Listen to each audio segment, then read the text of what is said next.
Oi, tudo bem? Aqui é a Ana. Hoje eu vou falar sobre uma técnica que usa metáforas para ajudar você na compreensão de um determinado assunto. Essa técnica, além de ajudar na compreensão, ela também ajuda você a fixar os assuntos na memória. Bom, então, como a ideia é usar metáforas, a primeira coisa seria descrever o que são metáforas, né? Mas, na verdade, eu vou começar descrevendo figuras de linguagem similares para a gente entender o que é uma metáfora. As figuras de linguagem que são similares a metáforas são a comparação e a analogia. A comparação, ela é aquilo que a gente espera mesmo. Ou seja, eu pego duas coisas que, em princípio, são diferentes e comparo usando o conectivo como de forma explícita. Um exemplo aqui é: o átomo é como o sistema solar, né? Porque eles têm uma formação similar. Então, isso é uma comparação explícita.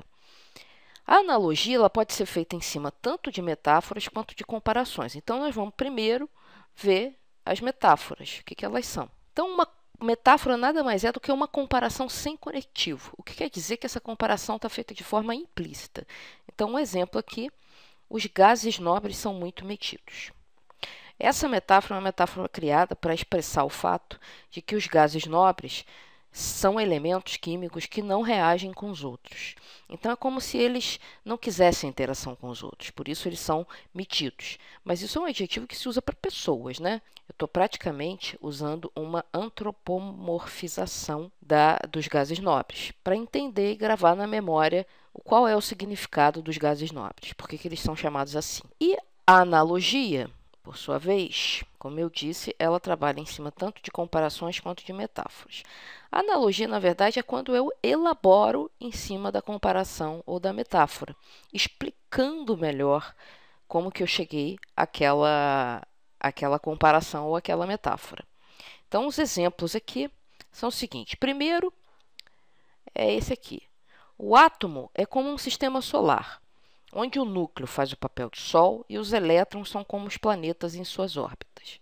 Então, você vê que aqui eu abro a comparação que eu tinha feito aqui em cima para explicar melhor como que eu estou fazendo essa comparação entre um átomo e um sistema solar. Então, essa é uma analogia. Outro exemplo aqui é o dos gases nobres, agora, né, usando a metáfora dos gases nobres. Então, eu vou elaborar um pouquinho mais. Os gases nobres são muito metidos. Eles não interagem com ninguém no ambiente. Então, essa analogia aqui, ela está explicando por que os gases nobres são muito metidos. O que me leva a fazer essa metáfora com relação aos gases nobres. Então, a analogia ela é muito boa para você apresentar ou entender a metáfora ou a comparação da primeira vez. Agora, nós vamos ver alguns usos das metáforas. Metáforas são usadas muito em escrita de ficção, tanto metáforas quanto analogias, quanto comparações, tá? Porque sem o uso rico de figuras de linguagem, a escrita de ficção ela fica muito pobre, fica muito plana, muito chata e acaba não atraindo o leitor. Outro uso é na psicoterapia. Por quê? Porque a gente sabe que a nossa mente trabalha em cima de símbolos. Então, usando esses símbolos como metáfora, as pessoas conseguem elaborar certas coisas que estão se passando com elas, certas características que elas têm e que elas estão trabalhando. Tá? E também na aprendizagem. E por que eu estou falando esses três usos aqui se o nosso foco é a aprendizagem? É porque essas três coisas têm uma coisa em comum, que é o acesso ao inconsciente. Ou seja, essas três coisas aqui, elas nos levam a acessar o que está na nossa memória de longo prazo. Do ponto de vista da aprendizagem, esse é o significado. Quer dizer, eu acesso aquilo que está na memória de longo prazo, associando aquilo que eu já sei com a informação nova que está chegando, usando a metáfora para isso. Como que na aprendizagem especificamente a coisa acontece? Acontece através das conexões. Quem já conhece o videoaulas e tem acompanhado os nossos vídeos, já aprendeu que as conexões entre a informação que está vinda do ambiente externo e a informação que está na memória de longo prazo é que fazem a aprendizagem acontecer.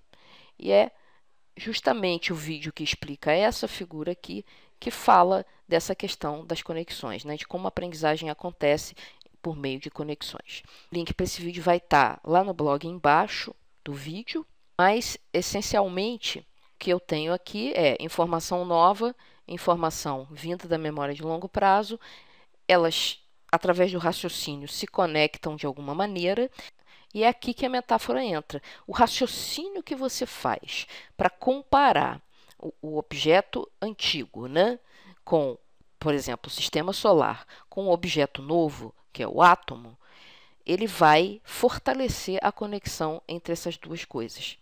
Vai te ajudar a compreender e vai te fazer guardar essa informação na memória de longo prazo. E cada vez que você faz esse raciocínio, você fortalece essa conexão, forma mais uma conexão para entender o que é um átomo.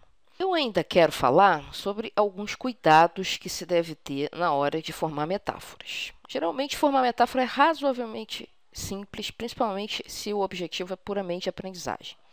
Então, um dos cuidados que se fala muito é do uso de clichê. Vou dar um exemplo de clichê aqui. Mãe natureza. Mãe natureza é uma expressão batida. Se você usa isso numa obra literária, você está usando uma expressão fora de moda, uma coisa que todo mundo já usou. Então, principalmente para obras de ficção, obras de literatura, o uso de clichês não é muito bem visto.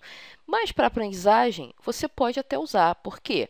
Porque o clichê é aquela coisa que todo mundo já sabe o que é, já está muito batido, mas é justamente nessa informação que está bem arraigada na sua memória de longo prazo que você vai pendurar a informação nova. E isso é muito bom para a aprendizagem. O uso de clichê, aqui, caso para a aprendizagem, ele é até positivo. Mas se você está criando uma obra literária, ele já não é tão bem visto assim. Agora, um cuidado que tem que ter mesmo na hora de aprender é não misturar metáforas. Por exemplo, os gases nobres são metidos ao sistema solar. Tudo bem que os gases nobres são elementos químicos também. Então, eles também têm aquele formatão de sistema solar. Mas aqui eu estou misturando duas ideias. A ideia de que os gases nobres não reagem com outros elementos químicos e a ideia do sistema solar como uma forma similar à forma dos átomos em geral. Então, isso aqui gera uma confusão, não gera mais compreensão, gera uma grande confusão na cabeça do cidadão que está tentando aprender. Fora isso, usar metáfora é quase sempre um excelente meio de você entender uma coisa que está um pouquinho complicada. Quando você consegue criar uma metáfora, comparar uma coisa que você está aprendendo com uma coisa que você já conhece, você imediatamente cria uma conexão forte entre essas coisas. E essa conexão vai te ajudar a entender melhor e a reter melhor essa coisa na memória. Bom, diante disso, eu quero lançar aqui um desafio. Crie uma metáfora sobre algo que você esteja estudando, pode ser qualquer assunto, desde que você consiga explicar o conceito para que a gente tenha condições de avaliar a metáfora.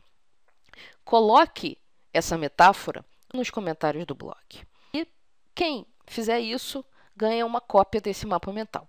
É só uma brincadeira mesmo e também um estímulo para você começar a criar metáforas toda vez que você se deparar com um conceito um pouco mais complicado e que pode criar algum tipo de dificuldade de compreensão. Tá? Você não vai sair criando metáfora para tudo que você estuda. Mas quando você se depara com um conceito que talvez seja um pouco complicado de entender, ou que se pareça muito com um outro que você já viu, vale a pena apelar para as metáforas. Então, faça a sua metáfora e mande para a gente ver se você entendeu o que é uma metáfora, como que se constrói uma metáfora e para você sentir como que isso pode te ajudar a compreender melhor e a memorizar melhor um determinado conceito. Muito obrigada por ter assistido, eu fico aguardando a sua metáfora e até a próxima.